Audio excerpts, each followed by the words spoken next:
Bom, pessoal, muito bom, muito bom. E sem mais delongas, eu vou chamar para o palco os nossos convidados. Eu só queria fazer um lembrete aqui. A gente vai seguir esse próximo painel que a gente vai fazer com blocos, né? Eu vou chamar aqui a Gabi Teco, que é CEO da HSM Management e da MIT Sloan no Brasil. A Gabi vai conduzir aqui esse papo. Vai começar agora falando com o Estevam, que é cofundador e co-CEO da Dengo. E eu vou deixar aqui vocês nesse palco maravilhoso. Vai lá, Gabi, para falar sobre liderança e propósito. Obrigada, pessoal. Obrigada, Gabi. Sejam todos muito bem-vindos e bem-vindas. Eu sou Gabi Teco, sou uma mulher, 38 anos, olhos claros, cabelos curtos, estou fazendo aqui minha autodescrição, cabelos curtos cacheados. E estou aqui emocionadíssima com esse painel, que na verdade a gente dividiu em blocos, então vou dar já as boas-vindas para o Estevam. Estevam, seja muito bem-vindo, você é o nosso primeiro convidado nesse talk show aqui. Olá, Gabi, boa tarde. Prazer estar contigo e com todos os que se juntam a nós nesse painel de liderança e propósito. Eu sou Estevam Sartorelli, homem branco, 41 anos, loiro a grisalho, uso óculos e estou com uma blusa verde hoje.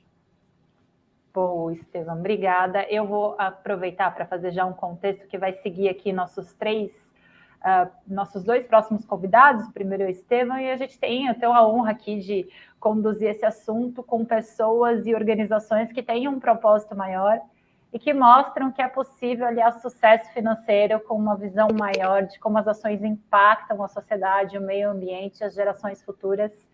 Esses líderes e essas marcas que vão estar com a gente aqui entendem que o sucesso é um eterno equilíbrio entre resultados, sim, mas bem-estar, né? E o bem-estar de todas as partes interessadas, o que inclui colaboradores, clientes, comunidades, meio ambiente. E nesse bloco aqui que eu vou conduzir com vocês, eu tenho a honra de compartilhar, fazer as perguntas, né? O meu trabalho é o mais fácil aqui, viu, Estevam? A parte difícil eu vou deixar para você. Quer fazer as perguntas? Então, perguntas da nossa audiência também serão bem-vindas, mas para a gente esquentar aqui, Estevam, eu quero dar início à discussão para a gente falar especificamente sobre a Dengo. Além de conhecer vocês e a história de vocês, eu também sou consumidora, então podemos entrar em outros detalhes aqui, viu, Estevam, se você quiser. Mas a gente sabe que vocês têm essa intenção e estão trazendo esse impacto positivo para toda cadeia de produção de cacau e café, valorizando a sustentabilidade e o bem-estar social. Então, para a gente começar, me conta como é que vocês têm feito esse trabalho de integração entre propósito, que move a organização, mas a liderança estratégica do negócio para que continue dando resultado e isso vire um ciclo virtuoso na vida de vocês. A Dengo, Gabi, nasceu como um negócio de impacto social com o primeiro e principal propósito de gerar renda decente para pequenos e médios produtores de cacau no Brasil.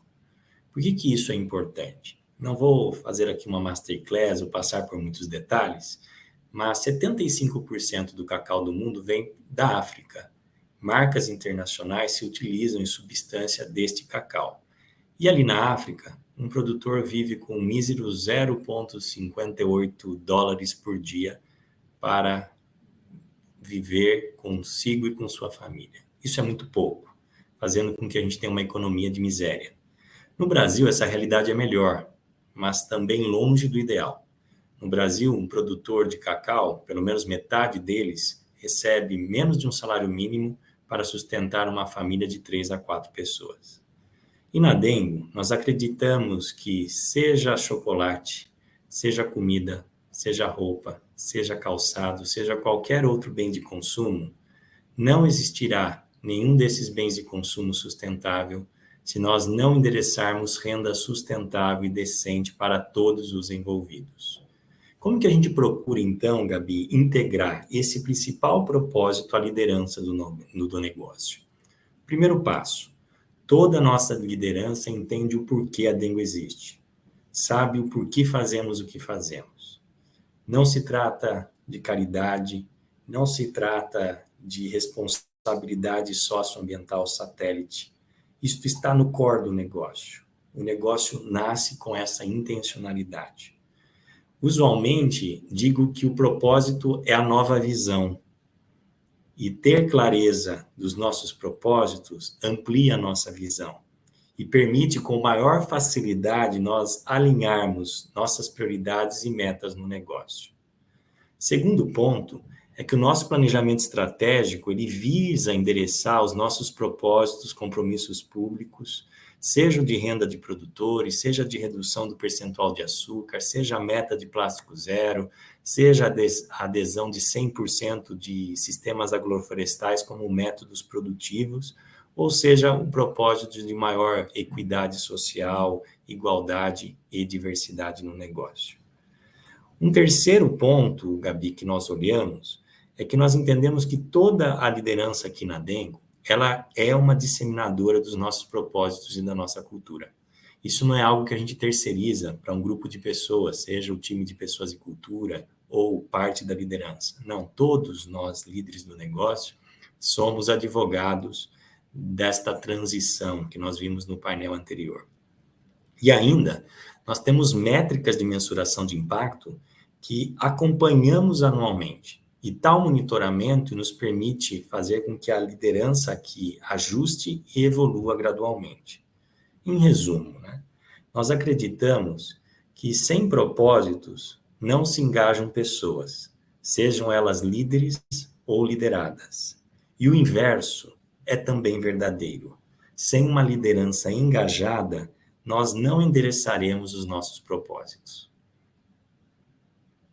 Perfeito. Eu fico tão animada que eu estava anotando tudo aqui. Se deixar, eu já fujo do roteiro e a gente vão ter que arrancar a gente à força aqui hoje, viu, Estevam?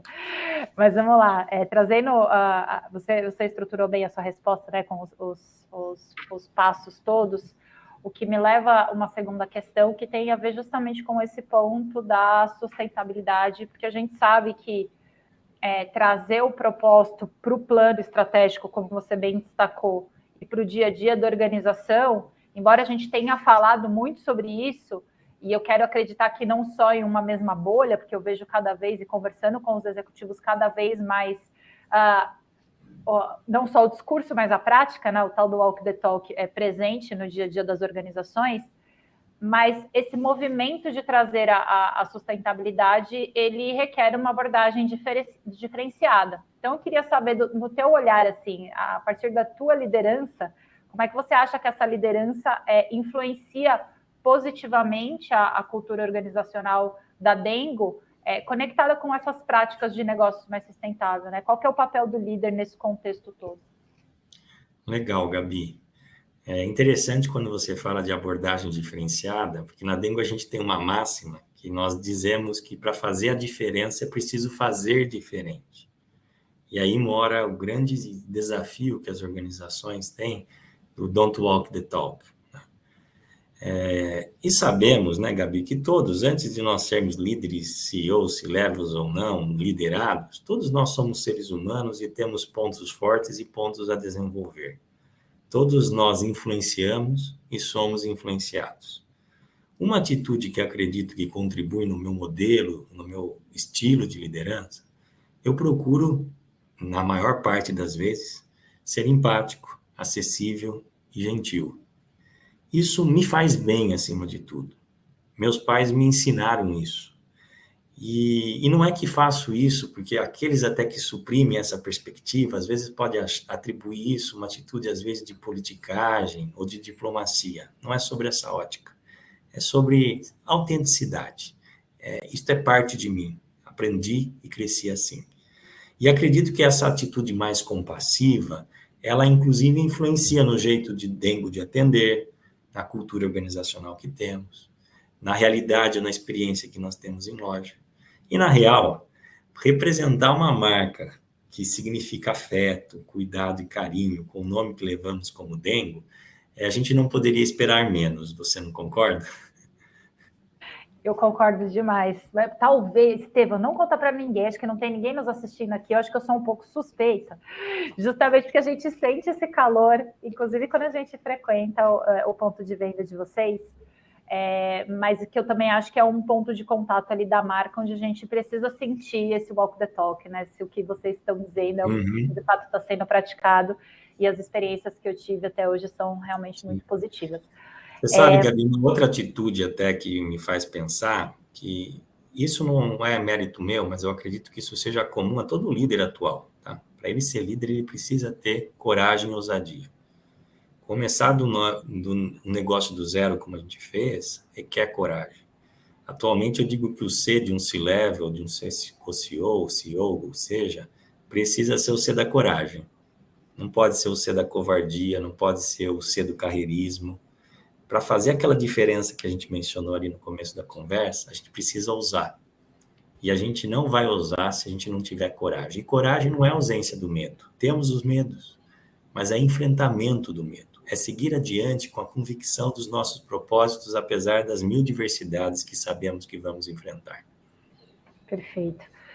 Olha só, Estevam, a gente já está aqui se encaminhando para o finalzinho desse nosso primeiro bloco com você, mas eu não quero encerrar antes da gente falar, não sei se toda a nossa audiência sabe, então eu vou reforçar, a Dengo, ela é reconhecida como Melhores para o Brasil.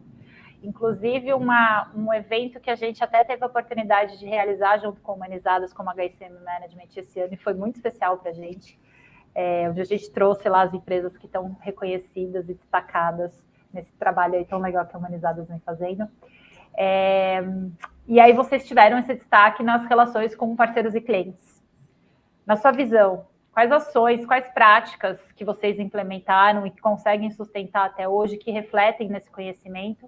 E como vocês orientam essas ações dentro da Dengo para, de fato, impactar todas as partes envolvidas? Sim. Antes de tudo, a gente ficou muito feliz quando a gente recebeu tal reconhecimento. E dizemos aqui internamente que é uma jornada, estamos apenas no começo. Longe de uma cultura de positividade, a gente sabe que há muito mais ainda por ser feito do que já fazemos, embora sejamos parte dessa transição, um dos exemplos para tanto. A gente acredita, Gabi, que o negócio ele precisa cuidar de todos e cuidar um dos outros. Em relação, por exemplo, a esse reconhecimento com esses dois públicos, né, parceiros e clientes, vou começar aqui falando um pouquinho sobre em relação aos parceiros do negócio. Nós costumamos dizer que o nosso primeiro cliente é o produtor de cacau. Por quê? Porque sem um cacau de qualidade, não existe chocolate saudável e de qualidade. E a gente precisa valorizar o produtor para a gente ter um cacau de alta qualidade. Ou seja, ao consumir um Dengo, nosso cliente, nosso dengoso, nosso consumidor, ele faz com que o produtor receba praticamente o dobro pelo que o produtor de cacau faz, pelo que ele produz.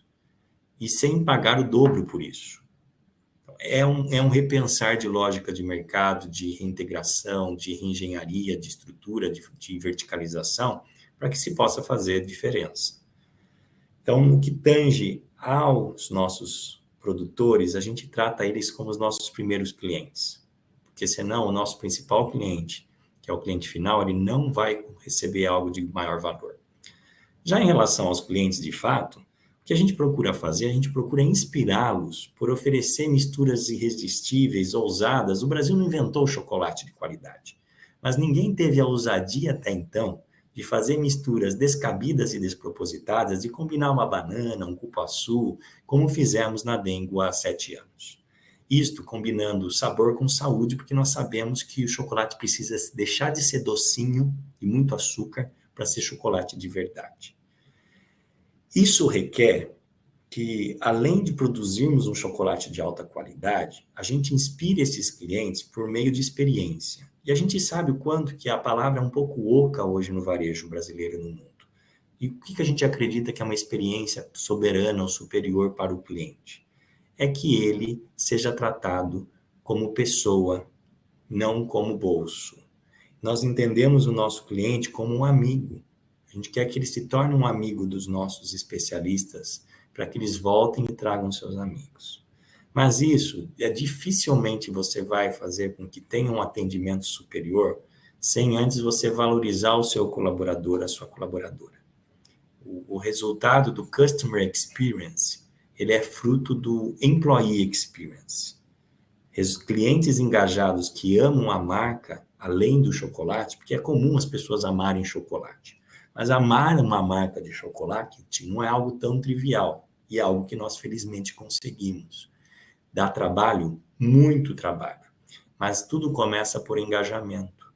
por entender que pessoas se engajam por pessoas e por causas, e que elas precisam ser verdadeiras. Daí a magia naturalmente acontece. Perfeito. Olha só, a gente tem 1 minutinho, então em 1 minutinho, Estevam, a gente sabe que para chegar nesse resultado, nessa trajetória, vocês enfrentaram vários desafios, e a gente tem na audiência pessoas, empresas enfrentando desafios. Então, você já falou aqui de autenticidade, já falou de coragem. O que mais você pode deixar de recomendação para as empresas que estão querendo trilhar esse mesmo caminho de atrelar a liderança com um propósito? Acredite nos seus propósitos. Se você não os tem, descubra-os. Não é algo que você tropeça ou descobre no fundo de um arco-íris. Isso você constrói. E mais do que descobri-lo, é vivê-lo no dia a dia. Quando nós trazemos verdade, e isso não é papinho, discurso de despropositados. Alguns às vezes falam, isso é papo de desocupado. Não, na verdade, quem o diz é quem vive uma vida sem significado ou um trabalho sem significado. Nossa geração e as que virão, como vimos no painel anterior, será destacado a necessidade crescente de nós termos significado, importância em tudo que nós fazemos. A transição vai exigir de nós sairmos de zonas de conforto. E se nós não tivermos convicções dos nossos valores, do porquê fazemos o que fazemos, vai ser muito difícil, Gabi, essa transição ocorrer. No avançar de um negócio, desafios eles vão diminuindo em número e em amplitude, mas eles aumentam em profundidade. Mas o que faz, seja o nosso negócio pequeno, médio, grande, seja ele de poucos meses, anos ou de décadas, é nós termos certeza do porquê nós fazemos o que fazemos. Nunca se esqueça disso, abrace isso. Até porque os negócios que não possuem propósitos destacados que estejam relacionados ao core business do seu negócio, eles talvez não se apercebam, mas eles naturalmente já estão num processo de perda de essência e performance. Perfeito, Estevam. Muito obrigada pela sua participação. A gente fica muito emocionado de ver que esses casos estão acontecendo cada vez mais, e ter mais exemplos para dar para a nossa audiência de contar boas histórias é o que a gente mais deseja. Eu, como jornalista, adoro um bom causo, e acho que Dengo está aí entre as nossas empresas para a gente observar e torcer por. Então, muito obrigada aqui pela sua participação.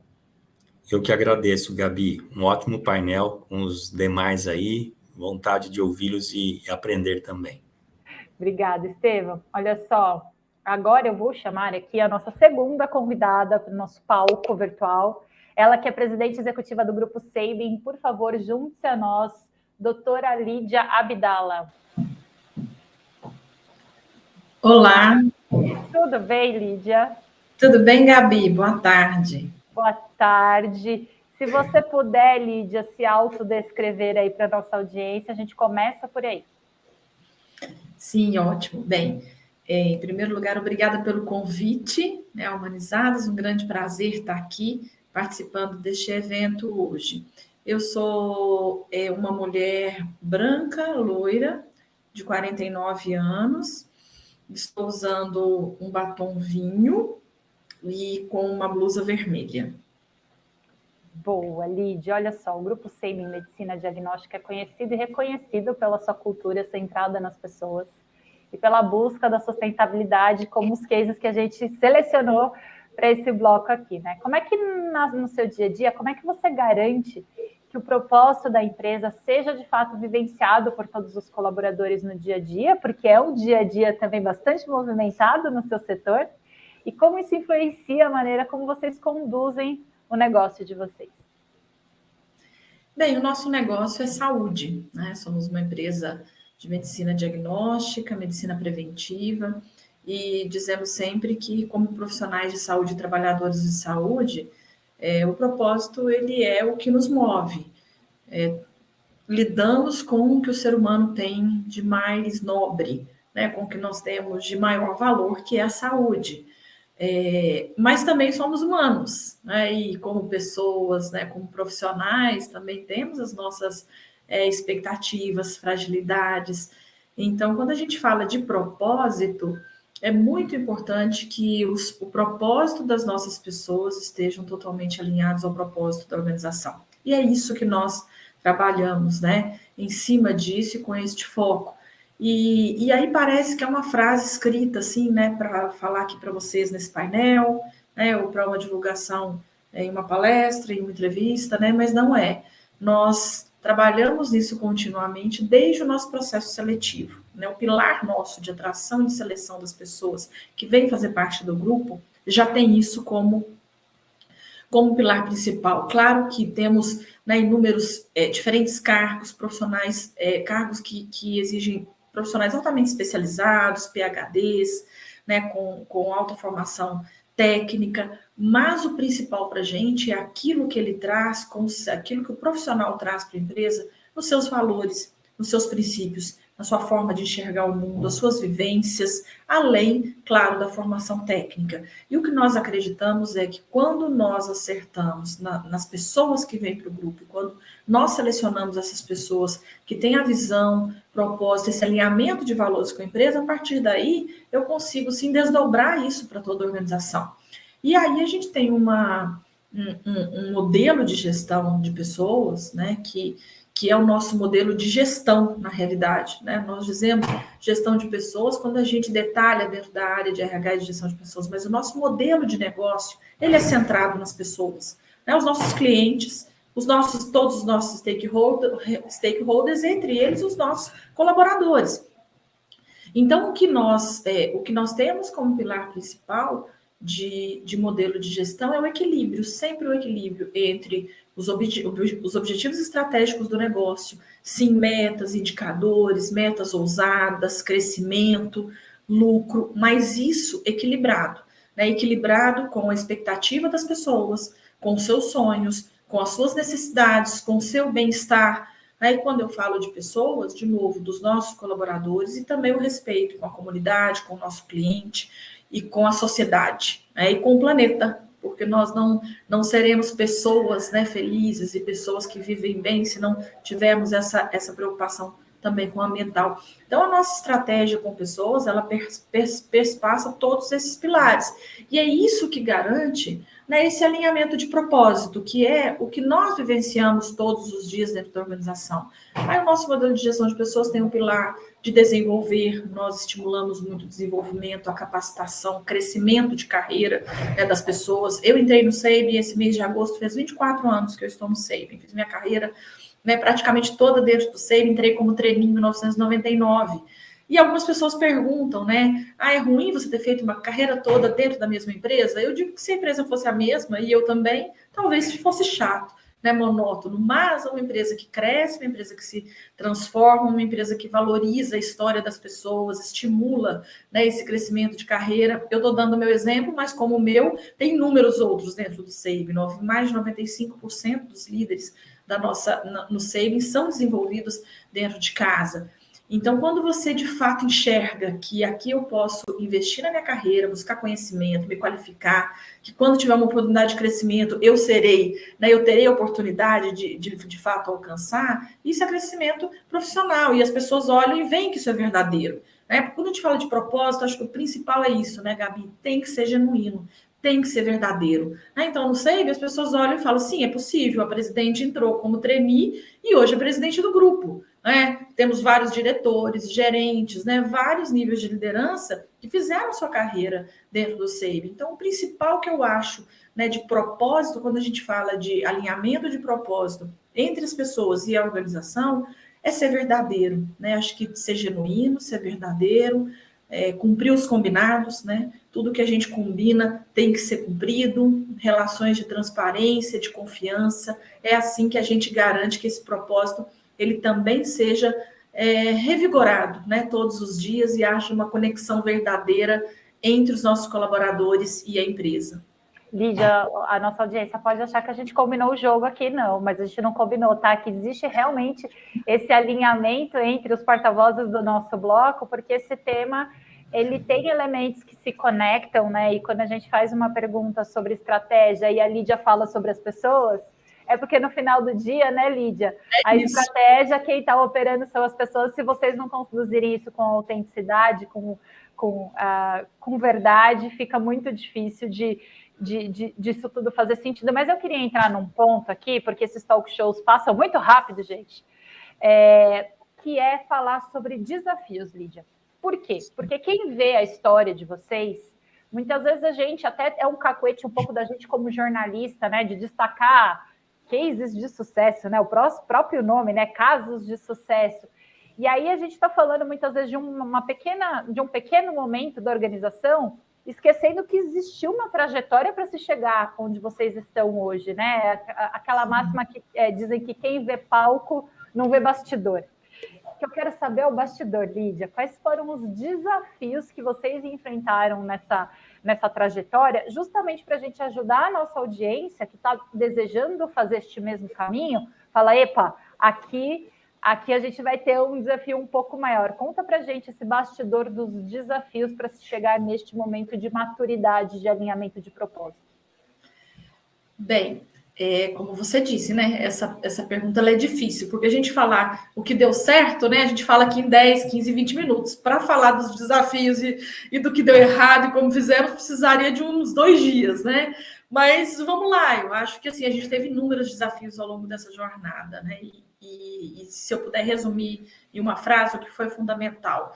O fundamental é a gente manter a nossa essência, os valores, fazer tudo da forma, né, como a gente acredita que é certo, com ética, com disciplina, com qualidade, né, com inovação e com respeito às pessoas, né? De novo, quando eu falo de respeito às pessoas, eu estou falando de respeito a todos os nossos stakeholders, comunidade, sociedade, fornecedores, clientes, né, governo, e isso é o que, sem dúvida alguma, nos fez chegar até aqui, né, independente da diversificação de negócio, da expansão geográfica que nós fizemos, né, e chegamos ao que somos hoje, é sempre ter a disciplina de estar voltando para a nossa essência, nunca perder a humildade, né, e a capacidade de estar aprendendo, né, de estar reaprendendo, né, de deixar muitas vezes as falhas e os erros de lado e seguir em frente encontrando novos caminhos.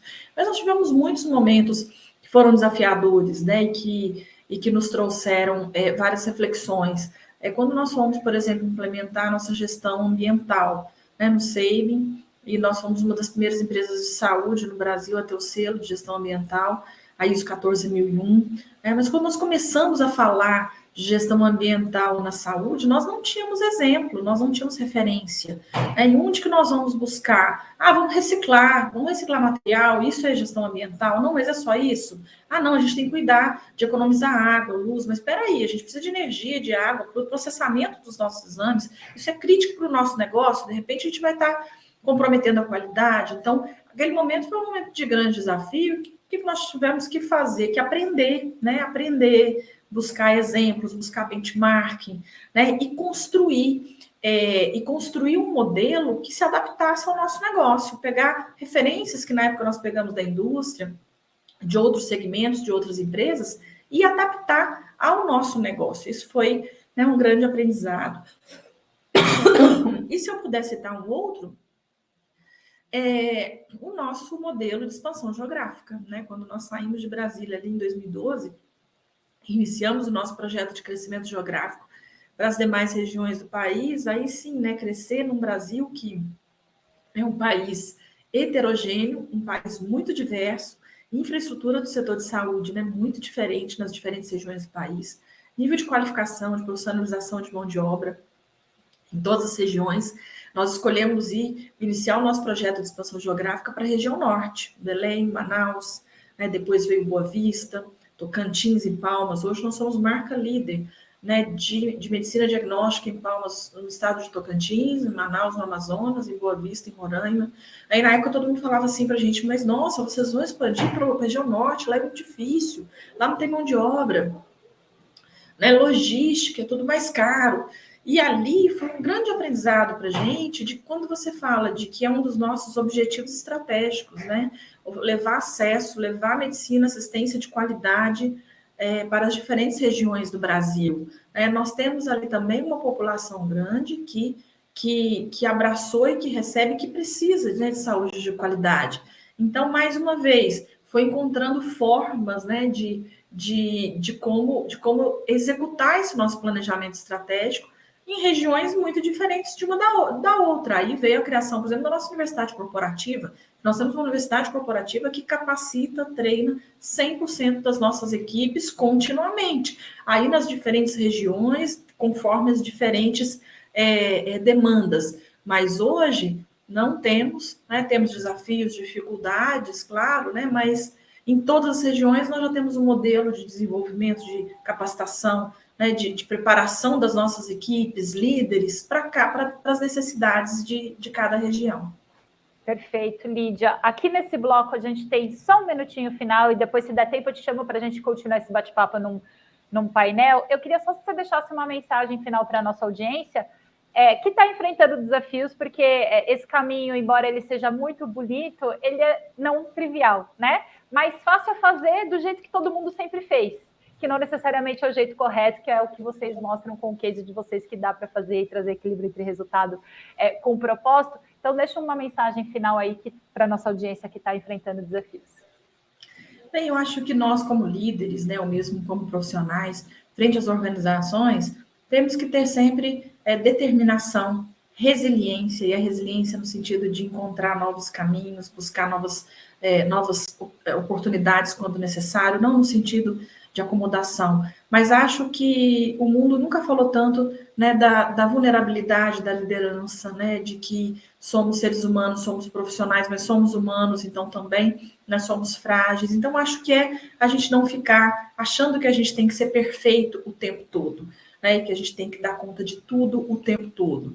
Que sim, nós somos humanos, então terão momentos que às vezes iremos falhar e está tudo bem, né? O importante é saber que existe um caminho à frente, seguir sempre com determinação e principalmente, né, sem perder a nossa essência, os valores, os princípios, aquilo que é o correto, o ético, aquilo que faz bem para a sociedade, aquilo que faz bem para todos que estão à nossa volta. Se nós tivermos tudo que está à nossa volta bem, crescendo, né, e de forma saudável, consequentemente, nós e nossos negócios também estarão da mesma forma. Perfeito, Lídia. Obrigada. Adorei bater esse papo com você. Mas eu tô aqui, ó, na batida, então te agradeço. Você vai sumir da telinha aqui neste momento e eu vou chamar com muita animação aqui o nosso terceiro talk show. Obrigada, Gabi. Obrigada, viu, Lídia? Vou chamar aqui um líder inspirador no mundo dos negócios. Ele é cofundador e CEO do Grupo Reserve, CEO da A&Co.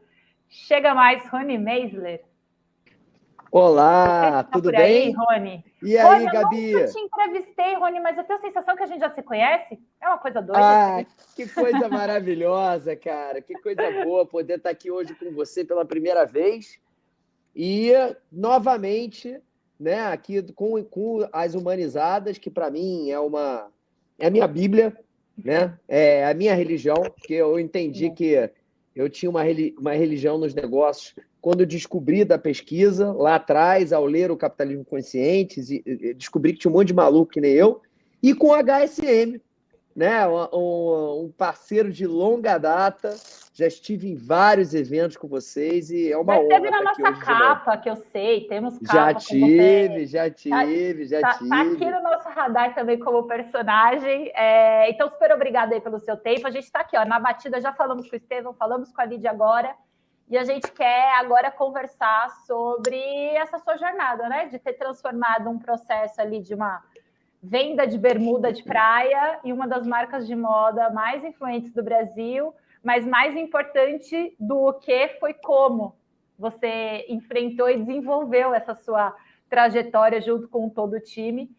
Então, conta pra gente como é que nasceu o propósito que hoje guia o grupo, guia vocês aí, como esse propósito se manifesta em ações concretas dentro da empresa, para a gente já dar um monte de exemplo para a nossa audiência. Legal. Bom, o negócio nasce lá em meados de 2006, né? Somos dos 4 sócios fundadores hoje no negócio, 3 nascidos e criados juntos, na comunidade judaica aqui do Rio de Janeiro, né? Estudamos juntos a vida toda, então por isso a gente gosta de falar que a reserva é meio judaica. Os valores da companhia são meio judaicos, né? E para quem não conhece uma família judaica, né? É muito parecido com a família italiana, né? Ela é visceral. Meus pais não ficam tristes, eles entram em depressão, não tem jantar, tem festa, né? Tudo é muito. A filantropia fazia parte da nossa cultura. Meus pais não tinham muito, eram de classe média, média mesmo, né? Então, quando a gente ganhava um presente, a gente tinha que doar outro. A gente via eles doando parte considerável do que eles ganhavam todos os anos, né, para instituições de caridade ou para projetos específicos. Então, essa cultura, ela vem dos nossos valores. O propósito, ele nasce da prática disciplinada dos nossos valores. É o que nós somos, né? E começamos a companhia, e porque nós éramos isso, né? Essa coisa do ESG, desse conceito maravilhoso, né? Porque as coisas às vezes precisam ganhar rótulos, ganhar nomes para se notabilizar, né?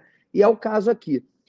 Isso que o mercado está aprendendo, está em constante evolução, né? Sobre a importância da empresa se colocar no meio entre o problema social ou ambiental e a iniciativa privada, era nativo nosso, porque a gente não sabia ser diferente enquanto seres humanos. Então, quando começamos o negócio, a gente foi fazendo as coisas, né? E essas coisas foram se institucionalizando, outras não, né? Umas foram funcionando, outras não funcionando. Mas a gente nunca tinha se preocupado, Gabi, em escrever o propósito. A gente só não fazia concessão a valor, né? Nós temos 3 valores aqui. O sonho tem que ser bom e grande, não é ou, é bom e grande. Quando é só grande, quem inventou esse termo aí, a gente já viu aonde dá, né? O certo vira errado, errado vira certo, ou certo com S, como a galera quiser aqui, né? Embaralha muito as fronteiras, né, Rony? Fica muito confuso. Ali, interesse errado, né? Então tem que ser bom e grande, não vale nenhuma coisa e nem outra, né? A mente tem que estar aberta, porque a matéria-prima da inovação não é a tecnologia, a matéria-prima da inovação é a audição. Inovar nada mais é do que escutar que alguém tem algum problema, construir uma solução para aquele problema e fazer se alguém usar. E essa solução, ela pode ser social, ela pode ser ambiental, ela pode ser tecnológica, ela pode ser de marketing, ela pode ser de qualquer coisa, tá? E o terceiro grande valor é a preocupação tanto com pessoas como com resultados. Nós estamos num negócio de varejo, né? O negócio de varejo é um negócio que você não tem como prosperar sozinho. Então a gente tem que cuidar das nossas pessoas. Se a gente estiver cuidando das nossas pessoas, elas estiverem felizes, animadas, bem dispostas, com saúde no corpo, na alma, né? Elas consequentemente vão entregar mais. Se elas entregarem mais, consequentemente o negócio vai crescer, né? Então, da prática desses valores, vamos fazer 17 anos esse ano. Há 7 anos atrás, o propósito emergiu, né? A gente, numa conversa de bar, alguém falou alguma coisa, outro falou outra, a gente escreveu o propósito no guardanapo: cuidar, emocionar e surpreender as pessoas todos os dias, né? Esse é o nosso propósito. E esse propósito, Lígia, eu gosto muito de falar isso, tá? Em 2017, nós fomos eleitos pela Fast Company, que é uma revista que você conhece bem, uma revista com foco em inovação, empreendedorismo, uma das empresas mais inovadoras do mundo, né? E aí a moça me ligou, a jornalista americana, para me dar a notícia. Eu faleci, né? Fui desfibrilado, acordei e fiz uma pergunta para ela tão simples quanto óbvia. Nós não somos uma startup de tecnologia. Quem ganhou com a gente foi Apple, Amazon, Google. Por que, né? Uma empresa de varejo e vestuário brasileira, de médio porte, eleito... Os exemplos que ela me deu não era nem um foguete, porque a nossa geração quer mandar foguete para a Lua. Se não manda foguete para a Lua, é perdedor ou perdedora, né? Então, eram pequenas, enormes revoluções de marketing social, ambiental, de cuidado com as pessoas, que a gente no dia a dia for fazendo, coisas para... Todo mundo aqui que está escutando tem esses probleminha, mas ninguém olha porque quer mandar foguete para a Lua, né? E a gente olhou, cuidou, criou produto e divulgou bem esse produto. E é por isso que a gente se tornou uma das empresas mais inovadoras do mundo. Que exemplos são esses? Aí vamos por stakeholder, né? Primeiro, colaborador. Pô, aqui, empresa normalmente, departamento diferente de uma mesma empresa, se trata como uma empresa diferente, né? Fez um favor para você, né? Então, para quebrar esse ciclo, a gente tem um projeto aqui que chama Bota na Vitrine. Todo mundo que entra aqui na companhia, na ficha admissional, lista 3 sonhos realizáveis. Então, se você faz... E tem um comitê multidisciplinar que bimestralmente vota a história mais legal de alguém de um departamento diferente do outro, que entregou para o outro uma coisa legal. O prêmio é um sonho realizado. Então, vou dar um exemplo. O Emanuel, que é supervisor para o Nordeste. O sonho dele era dirigir uma Ferrari. A gente pagou R$400, ele dirigiu por 4 horas uma Ferrari em São Paulo. E aí chama a família, é uma marca meio brega, sabe? Aí vem todo, que esposa, criança catarrenta, todo mundo chora, chuva de prata. E aquilo cria um efeito dominó que todo mundo quer ser o Emanuel. Todo mundo quer fazer uma coisa legal para o coleguinha, né? Outro exemplo, licença paternidade. Eu tenho... As coisas foram nascendo organicamente, sem muito planejamento, né? Eu tenho 3 filhos, eu sou um cara muito sortudo na vida. Primeiro, eu descobri o que eu amo fazer muito cedo, né? Depois, eu casei com a melhor amiga da minha vida toda. O pessoal fala que não acredita em amizade homem e mulher, tá certo, porque eu casei com ela, né? A gente foi melhor amigo por 25 anos, vou dar o primeiro beijinho aos 28, tá? E 6 meses depois a gente estava casado e tivemos 3 joias preciosas. O Nick, que tem 10, o Tom, que tem 8, e a Kiki, que tem 6. Quando o Nick nasceu, eu fiquei 30 dias com eles em casa. E aquilo foi muito importante para a nossa família. E por isso a gente resolveu colocar a licença paternidade na empresa 10 anos atrás. Começou com 30, hoje é 45 dias para todos os pais, sejam eles homossexuais ou heterossexuais, né? Cara ou coroa, projeto de inserção social de idosos nas nossas lojas, porque nas lojas gringas que eu ia tinha idoso. Aí minha esposa, Anne, eu sempre elogiava os gringos. Aí ela virou para mim e falou assim, pô, cala a boca e faz então. Eu falei, pô, pode crer. Aí botamos de pé aqui. Hoje 40% da base de lojas tem pelo menos um profissional acima dos 70. Isso gera uma produtividade gigante. Pai dos meus amigos começaram a me mandar currículo, muito fofo. Indústria nacional, prioritariamente a gente produz no Brasil. Aí mudando, indo para o fornecedor. Prioritariamente a gente produz no Brasil, porque aqui a gente quer gerar emprego e renda, então 97% da nossa produção é feita no Brasil. Né? Quando a gente vai para cliente, né, o objetivo de entregar uma experiência incrível para ele, gastar dinheiro com isso, mesmo que ele não compre. Então as lojas têm cafeteria, barbearia, sala VIP no aeroporto aqui do Rio. Às vezes vai lá, faz a barba, vai embora, não compra nada, mas PIN de gratidão, acreditar que a maior parte de nós somos bons, cupom de transparência. Além da nota fiscal, a gente entrega um mini demonstrativo de resultados. O consumidor, ele sabe quanto que a gente está ganhando naquela transação. A gente não quer ser perfeito, a gente só quer ser honesto, né? Aí vai para comunidades, um P5P. Rony, eu estou te deixando falar porque eu acho que esses exemplos são muito importantes para a nossa audiência, tá? Então, audiência, eu pedi para o Rony destacar aqui, quem chegou agora, exemplos práticos, né? Porque a gente está falando dessas histórias que são inspiradoras, e muitas vezes a gente quer ter mas como é que eu posso trazer isso para a minha organização? Por onde eu começo? E acho que esses exemplos, envolvendo a comunidade como um todo, tangibiliza, tá, Rony? Então, você já falou de colaborador, está falando de cliente, continue aí para a gente. Você ia falar eu tô pensando 1 ou 2 exemplos de cada coisa, que eu sei que depois a gente vai ter uma conversa mais profunda. E nas comunidades são vários os projetos socioambientais que a gente toca hoje na companhia, né? É muito importante, a gente está falando aqui de empresas humanizadas, de capitalismo consciente. É muito importante, gente, que esses negócios, essas iniciativas sejam sustentáveis, também financeiramente. Porque é o seguinte, as empresas não podem ser assistencialistas. Por quê? As empresas, elas têm ciclos de baixa e de alta. Se for marketing, na hora da baixa, vai cortar, vai descontar.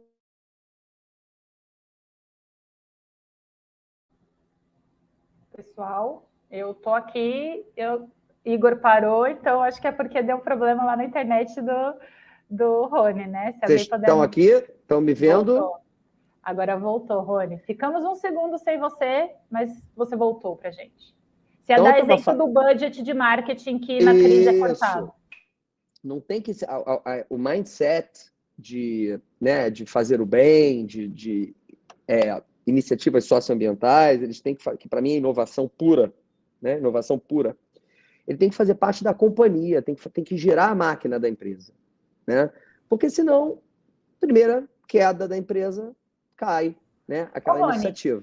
Mas deixa eu aproveitar que você abriu esse campo aí, até do corte do budget de marketing, aí justamente eu acho que traz esse aspecto para a gente, que é uma preocupação. A gente fala de greenwash, de como a gente precisa estar atento para que tudo que a gente está falando, entregando como conteúdo aqui, de fato tenha consistência e não seja só da porta para fora, né, para fazer o marketing, até porque é pouco provável que se sustente isso no médio e longo prazo. Mas vamos considerar que tem muita gente nos assistindo e muitas organizações que estão nesse processo de despertar. Tá? Diferente da reserva que veio da base, como você falou, do DNA, nasceu assim, você acredita que é possível se ajustar para estar mais em linha com o que a gente está falando dessa economia do capitalismo sustentável? E se sim, o que a gente pode dizer para esse executivo e para essa empresa que está no desejo de alinhar a sua estratégia com propósito? Por onde ele começa, assim, né? Você que já passeou um tanto por esse assunto, ajuda a gente a começar. Bom, primeiro, diferente de quando a gente nasceu, né? O nível de consciência, a gente nasceu a empresa, né?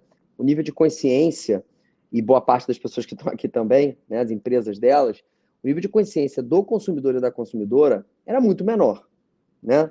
Então, inclusive, o Capitalismo Consciente lançou junto com a B Corporation, em 2020 ou 2021, o Imperative 20, foi em 20, Imperative 20, né, que com o advento da pandemia, se tornou imperativo para as empresas se colocarem nesse meio de caminho entre o problema socioambiental e a sociedade. Do contrário, elas não sobreviveriam, porque, sob o ponto de vista do consumidor e da consumidora, as escolhas a cada vez mais vão passar por este critério. Então, eu acho que é uma questão imperativa, o que aumenta a pressão, o que é muito ruim, vejo isso como uma coisa ruim, aumenta a pressão decisória do decision maker dentro de uma grande corporação, né, com relação às iniciativas. Por que é ruim? Porque quando é ruim, porque quando é imperativo e medo de perder venda, medo da empresa quebrar, a gente toma as decisões não necessariamente corretas e com a paciência necessária e com a calma ou com o cuidado de lançar pequenininho e ir crescendo para que aquilo seja sustentável, né?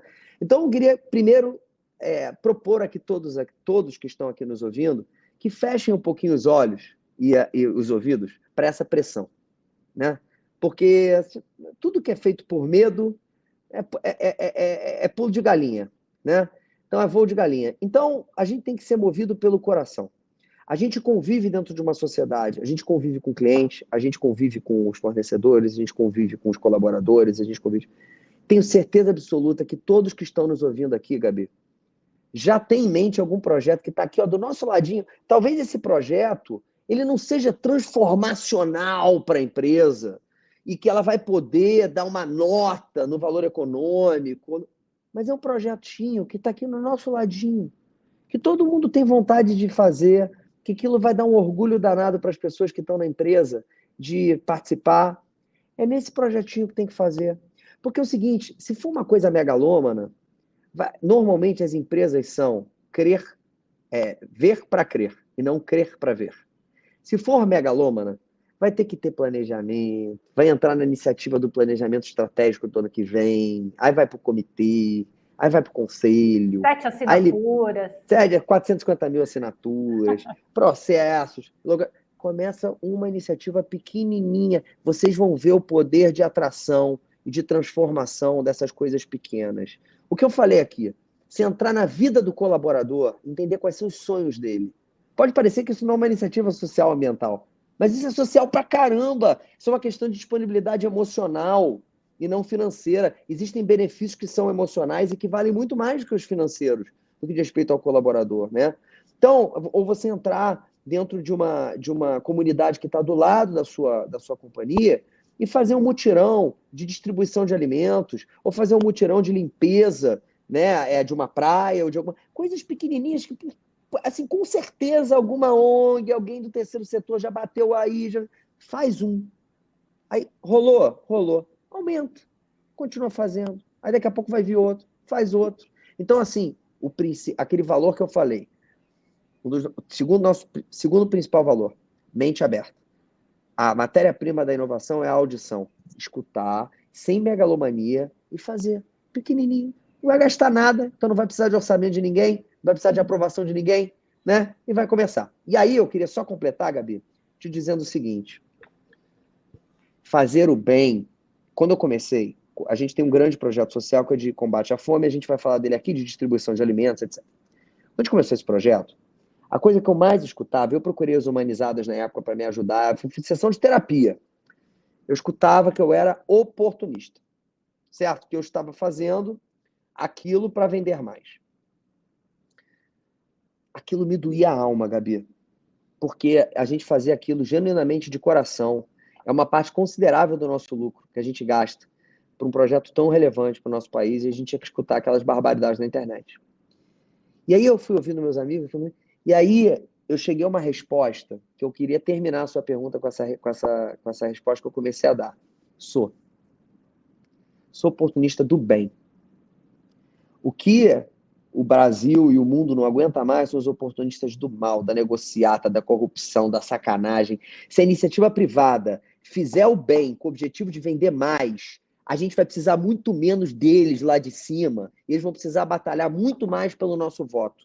Então, que todos nós aqui sejam oportunistas do bem. O que eu estou tentando falar aqui para vocês é que esse tipo de iniciativa faz vender mais. Eu raramente, antes de um P5P, de grandes projetos que nós tocamos aqui, escutava alguém me mandar uma mensagem, comprei a calça contigo, a bermuda contigo, a camisa contigo. Hoje eu recebo dezenas de mensagens por semana. Deixei 10 pratos lá, hein? Deixei 15 pratos lá, hein? Deixei 15 pratos lá, hein? A maior parte de nós somos bons. Até a métrica muda, né? Fala de pratos. Total. Então, assim, para a gente encerrar, Rony, humanizadas, eu me recuso a conduzir outro painel desse com tanta gente boa nesse tempo aqui, tá? Eu vou fazer um protesto aqui, porque eu acho que tinha caldo para a gente ir mais aí com os nossos 3 convidados. Para a gente encerrar, para quem ainda não conhece, né, esse 1P5P, conta para a gente o que é e deixa essa mensagem aí final para a nossa audiência, Rony. Bom, o P5P é difícil explicar ele sem contar como ele nasce, né? Ele, em 2013 para 2014, eu queria, inspirado por uma marca gringa que chama Tom's Shoes, que a cada tênis vendido, ela doava outro para um país da África, onde doenças transmissíveis pelo pé aconteciam. Eu queria lançar um projeto Buy One, Give One, né? Ou seja, sem percentuais de lucro. A cada peça vendida, a gente faz uma entrega social. Eu queria em educação. E eu fui fazer uma entrega social da marca na época em Pentecoste do Norte, uma região muito pobre, que fica a 100 km de Fortaleza. O pessoal do Nordeste aqui deve conhecer a região. E na volta, o menino da região me pediu carona de volta, eu estava com um táxi me esperando. Eu voltei com ele. E eu resolvi perguntar para ele o que ele achava. E ele me fez uma pergunta que mudou a minha vida, que fez eu descobrir o meu propósito no meu negócio, Gabi. Eu explico para os meus filhos o meu negócio através desse projeto. Ele perguntou para mim se na hora do almoço, quando eu estava com fome, eu conseguia trabalhar. E eu falei que eu não conseguia, por vários motivos, e ele falou, olha, aqui na minha região nunca faltou escola. Mas você sabe por que eu ia para a escola? Eu não ia para estudar, eu ia para comer. Lá na Boi, onde vocês vivem, vocês acham que o problema do país é a educação, não que não seja, mas talvez o 6º problema, os 5 primeiros é a fome. Vocês vão estudar a fome. E aí a gente foi estudar a fome, a gente descobriu que hoje 73 milhões de brasileiros não sabem se vão comer hoje, né? Estão em situação de segurança alimentar. Isso é 1 em 3 cidadãos brasileiros. 1 em 3 cidadãos brasileiros. Isso não acontece porque falta comida produzida no campo ou na indústria. Isso acontece porque a gente desperdiça, sociedade civil e iniciativa privada, 35% de tudo que a gente consome em alimentos. Quando a gente descobriu isso, a gente resolveu lançar a reserva 1P5P, em parceria com 2 bancos de alimentos, o Banco de Alimento Paulista em São Paulo e em Alagoas, para o Nordeste, que chama Mesa Brasil do SESC. Desde o dia 20 de maio de 2016, a cada peça vendida na nossa companhia, a gente complementa 5 refeições para quem tem fome no país, através desses 2 bancos de alimentos. E até hoje já foram 99 milhões de refeições complementadas. Isso é o suficiente para entupir 10 maracanãs com alimentos e para fazer com que quase 10 mil cidadãos brasileiros se alimentem com 3 refeições diárias todos os dias. Isso transformou a nossa empresa, né? Hoje, no contra-cheque da nossa turma, vem a quantidade de pratos per capita. Hoje a gente bate sino aqui, não é por meta batida, é por milhão de refeição complementada. Isso faz com que a gente acorda todos os dias, vender roupa e fazer moda é muito legal. Mas se concomitantemente a gente consegue também trabalhar para resolver um problema tão sério do nosso país, fica mais legal ainda, né? Então, enfim, esse é um P5P, é um projeto do qual a gente tem muito, muito, muito orgulho. E, né, que você falou para dar um recado final, né, pessoal? Né, Gabi? Meu recado final é o seguinte, gente. Para começar, só precisa ter coragem, né? E a minha palavra aqui para vocês é que mais do que se paga, é ganha, ganha, ganha. É isso que prega as humanizadas, é isso que prega o capitalismo consciente, é isso que prega a HSM, né? É isso que pregou aqui. Pô, quando eu ia sonhar na minha vida, que eu ia estar com o Estevam, com a Lígia e com a Gabi, meu povo. Isso aqui é Isso aqui é um orgulho danado para mim, poder estar no meio dessa turma boa, inspiradora, que eu sou fã. E, gente, essa turma teve coragem.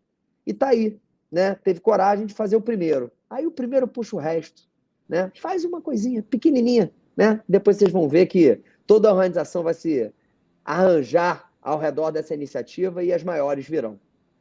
Boa, Rony. Olha só, a gente ficou cheio de comentários no nosso chat. Acho que foi legal que você falou do 1P5P, porque o Thiago tinha feito a pergunta específica sobre o projeto, que ele está com uma vontade, né, Thiago, de implementar algo similar lá na empresa deles. Então, ele fez uma pergunta que você já deu a resposta aí na tua fala. E vários elogios aqui nos comentários. Quero agradecer demais a sua participação. Poxa, a sua Gabi, entrega aqui nesses minutinhos que estivemos juntos, e a Humanizadas, né, por nos convidar e nos juntar nesse momento para fazer essa entrega de conteúdo tão bacana e respeitosa aí com a nossa audiência. Muito obrigada, viu, Rony? Poxa, obrigado a você, Gabi, obrigado a toda a Humanizadas, HSM, a todos que estou vendo aqui os apoios e patrocínios. É tão importante que a gente fale sobre esse assunto, que a gente fale sobre esse tema e que exista uma pesquisa, né, como Humanizadas no Brasil. A gente tem o prazer de ter sido ranqueado em todas as pesquisas até aqui, né, a honra de ter sido ranqueado, e para mim é um grande orgulho, porque, como eu disse no início da matéria, no início do papo aqui, eu, quando li o Capitalismo Consciente, soube, né, nasceu, para quem não sabe, o movimento nasce da pesquisa que o Raj, né, fez ainda na Babson College, e que nem esse nome tinha ainda, e que depois se institucionalizou, e eu descobri que tinha um monte de doido que nem eu no mundo, né? E quando a gente descobre isso, é transformador. Então, para mim, é uma honra estar aqui, e toda vez que me convidarem, eu não vou entender como um convite, mas como uma honra e uma obrigação. Eu vou estar aqui sempre. Eu vou estar junto, Rony, combinado. Muito obrigada, pessoal. Eu vou chamar a Gabi aqui. Quero agradecer Estevam, Lídia e Rony, os nossos 3 talk shows aí desse bloco. Foi muito especial estar com vocês. Obrigada, viu, Rony? Gabi. Fechado. Valeu, galera. Beijo. Igor, tchau, muito tchau. obrigada, Igor, pelo trabalho. E é isso, a gente encerra aqui. Devolvo para o Diego. Diego, estou chamando a Gabi aqui, mas era para você que eu tinha que devolver. Tá tudo bem, Diego. Pode escolher o nome que quiser, a gente joga para a Gabi, devolve para lá, tá tudo certo. Tá ótimo, obrigado, Gabi. Viu? Adorei. Tchau, tchau, gente. Valeu. Que papo, hein, gente? Tá louco.